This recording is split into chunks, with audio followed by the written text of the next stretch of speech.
Welcome to the Moody's Tire and Auto Football Extra. Where honesty and service comes first. Serving Williamson County for over 70 years. Visit us at Moody's Tire for all your tire and automotive needs. Stop by and see us at 1600 Columbia Avenue. Well, hello everyone, and welcome to the Moody's Tire and Auto Football Extra. My name's Charles Pulliam with the Williamson Herald, joined here by our local sports expert, Maurice Patton of MoPattonSports.com. Y'all gotta quit that expert stuff, man. Maurice builds expectations. Well, I think you show it week to week though, so it works, you know. All right then. Well, week one featured football Thursday night, Friday night. We had some games on Saturday as well. Maurice, I'm a little spent after week one. What'd you see? Yeah. Saw some pretty good ball. We're here at Ravenwood, and they've got a big game this weekend against Brentwood, the Battle of the Woods. But we were over here on Thursday night and saw their season-opening 47-27 win against Siegel. We were just talking to Coach Will Hester, and offensively obviously they scored 47 points, and they had an 80-yard touchdown pulled off the boards for a penalty. So they've pretty well picked up where they left off offensively, and defense may need to catch up a little bit, but right now it looks like they've got enough offense between Andrew Rapay at quarterback and Connor Jeffries at the tailback spot, and then Chris Rowland, who they're kind of moving all over the place. Yeah, we saw some great things from Rowland there. A lot of versatility from that senior running back. And then on the other side was Brentwood coming in. They're coming off a loss to Independence to open the season. But there's just something about the Brentwood team with Coach Crawford back in the helm there. They just seem a little more revitalized. What do you think they're going to do focusing coming on here? You know, obviously they had a tough loss against Independence last week, but again, like you said, the buzz around Ron Crawford being back at the helm of that program after a 3-year hiatus down in Cleveland with the success that he had over there for 10 years before he left, I think they're really excited about having him back. I think that, again, struggled against Independence, gave up a big punt return, I think, gave up a lot of points. They're going to make some improvements from last week to this week, and we'll see what it looks like Friday night. Now, another big all-county matchup we're going to have is down at Independence. Actually, they'll be hosting a Centennial team that's coming off that 20-0 shutout of Franklin, and that's the third time those two teams have matched up, and now we're going to have another big county matchup here in week 2. Centennial at Indy, what do you think is going to happen there? You know, I'm interested to see what Independence offensively does against a pretty good Centennial defense, and I'm not sure that the Franklin game was really indicative of how good they are defensively. Obviously, Tyrell Dodson is who it all revolves around, the linebacker who's a Texas A&M commitment. But they get after you defensively. They got a lot of athleticism, a lot of experience, particularly on the back end, which is going to be important because you know Independence is going to throw it 30 or 40 times. I think Andrew Bunch, I saw where he was like 30 or 44 for 460 yards against Brentwood. So the ball's going to be in the air a lot. And if Centennial's secondary can hold up and keep them in it for their offense to do something, I think that's where it's all going to play out. Whether Centennial can score to keep up with whatever Indy's able to do. And we saw some good things from the new quarterback there, Blake Lovell at Centennial. And then actually, like you mentioned, preseason-wise, is we saw some Tyrell Dodson plenty of times there carrying the ball as well. But Mondu Sawyers came in as well, and just they moved the ball well, but not quite the run game we thought we were going to see against Franklin. Yeah, I think that Mondu Sawyers is going to have to be a little bit more involved probably because I think Tyrell's going to get a lot more work on defense this week than he did last week probably. Look for Centurion Duro to be involved more offensively as well. He's an explosive type of guy out on the edge. They're going to want to try to get him out on the perimeter and make some things happen.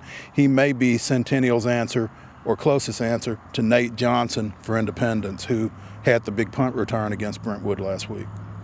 Now moving over to Franklin High. Now the Rebels looking to get some offense going here, and it's not going to get much easier as they host Riverdale in week 2. What do you know about this Riverdale team coming in? You know, the one thing I know about them is they had maybe the oddest score last week that I've seen in a while. Riverdale went down to Ottawa and won 9-5. Yeah. And so you're talking this week about two teams that haven't scored an offensive touchdown. Obviously, Franklin got shut out. Riverdale's only score was on an interception, on a pick 6. So it's going to be interesting to see how both of them goes about scoring. But I think Riverdale's got a little bit more explosiveness. They've got a couple of running backs there, and again, defensively, I'm not sure if Franklin will be able to mount enough to do anything, or to do a lot, to do enough to get out of there with a win against Riverdale. Also of note for Riverdale, heavyweight wrestling champion Nick Boykin is two-way lineman for Riverdale, who he went up to Fargo. For you wrestling fans out there, he went up to Fargo, and he is the first Tennessee kid to win both the Greco-Roman and the freestyle national championship from Tennessee. So very, very talented kid, and I think all of a sudden football has kind of become a hobby for him instead of instead of a vocation. Well, you could tell that's it's probably something going into the minds of Franklin, though. And really, Coach Donnie Webb and the Rebels, they actually mounted a pretty good run defense against that run-heavy Centennial team. Limited some opportunities there, but just offensively still trying to figure out some of those kinks there. And so when you think of this defensive grudge match almost now, it'll be fun to see which offense gets going first here. Also, another county team hosting will be Summit. Summit has Clarksville Northwest, and Summit actually was right there with Spring Hill in week 1. Ended up losing 27-15, but they had some good things, and I think Ty Carter might be one of those guys right there. Yeah, and I think Spring Hill is going to be a team that we're going to hear some things out of as this season progresses. They're going to be in the same region with Page and with Giles County and with Marshall County, and they've got the quarterback Tylen Oden, who had committed to Louisville earlier this year, recently decommitted, but he's a hot shot recruit. And for Summit, I think the final was, 27-15? So I think Brian Coleman has to feel pretty good about the fact that they hung in with Spring Hill with everything that they've got down there. And I think they feel pretty good about their chances against Northwest this week.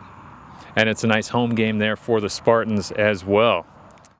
Now, another game we'll have Page traveling to Lipscomb Academy. The Patriots coming off a big win against Fairview in the Battle of 840. And we saw a lot of good things from Page, and it really kind of surprised a lot of folks with how, well, they picked apart a Fairview team. I don't know that people were necessarily surprised that Page won. I think they were surprised with, and there's really no other way to say it, with the ease with which they won on 38-7. And you know, it wasn't like Michael Magochi just went off. I think he was 9 for 15 for 160, 170 yards, but just from beginning to end, Page was in control of that thing. It felt like they ran the ball well, they ran it efficiently.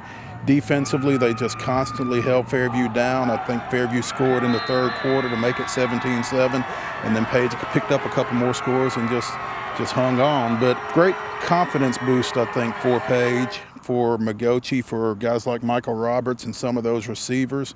And quiet as it's kept, Page-Lipscomb is a pretty good rivalry. It goes a long way back, and not just in football either. They used to really get after each other in basketball back in the day. But I think folks will be excited about this ball game. It's down at Lipscomb, but folks will make that drive down, and Lipscomb is always just so fundamentally sound. This ought to be a really good ball game.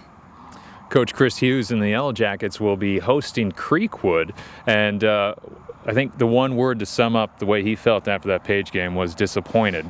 And there's probably other words that he might have used even as well. There's another word, but we're not going to say it here. It starts with a P. He was not a happy camper. I think he really felt like his team was going to show up.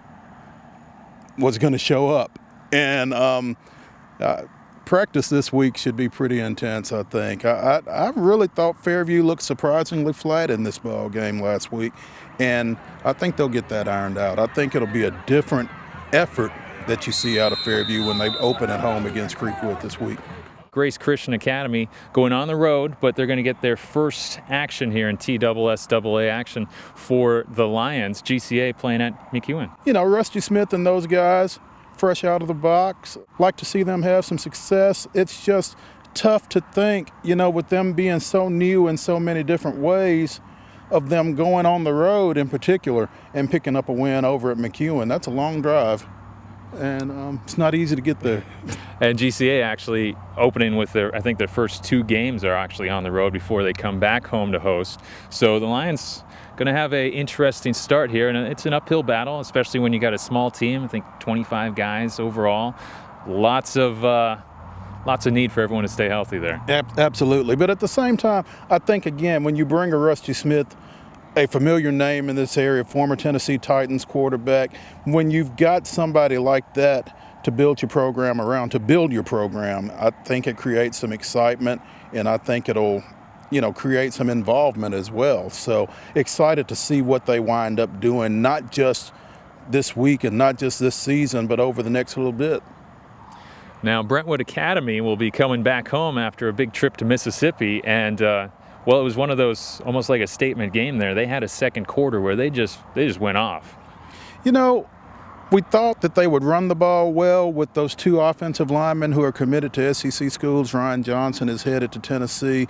Bryce Matthews is headed to Ole Miss. Chris Mamadou, I think, had 200 yards rushing down there in a 48-6 win down at Olive Branch.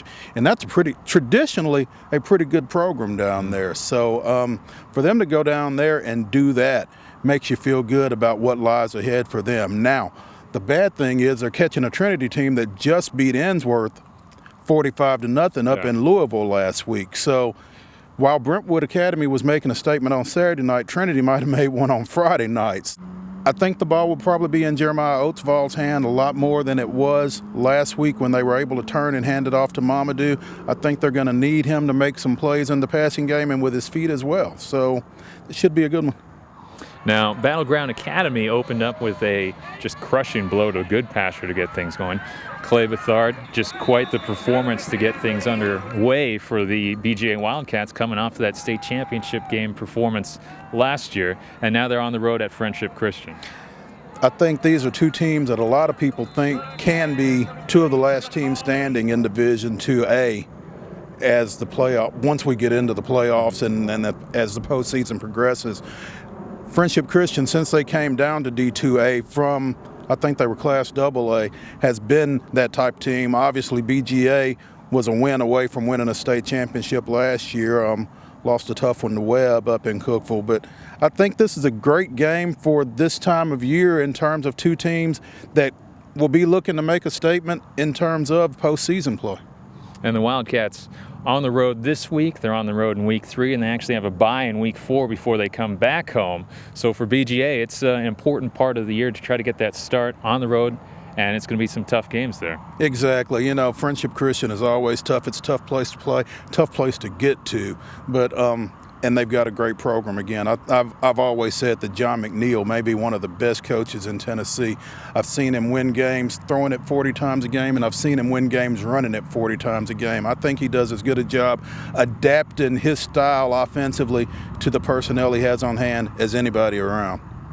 Well, that's week 1 in the books here. Week 2 coming up on Friday. Lots of good action here in the county. We'll be at as many games as we can. I know you'll be at the Franklin Riverdale game. I'll be jumping around.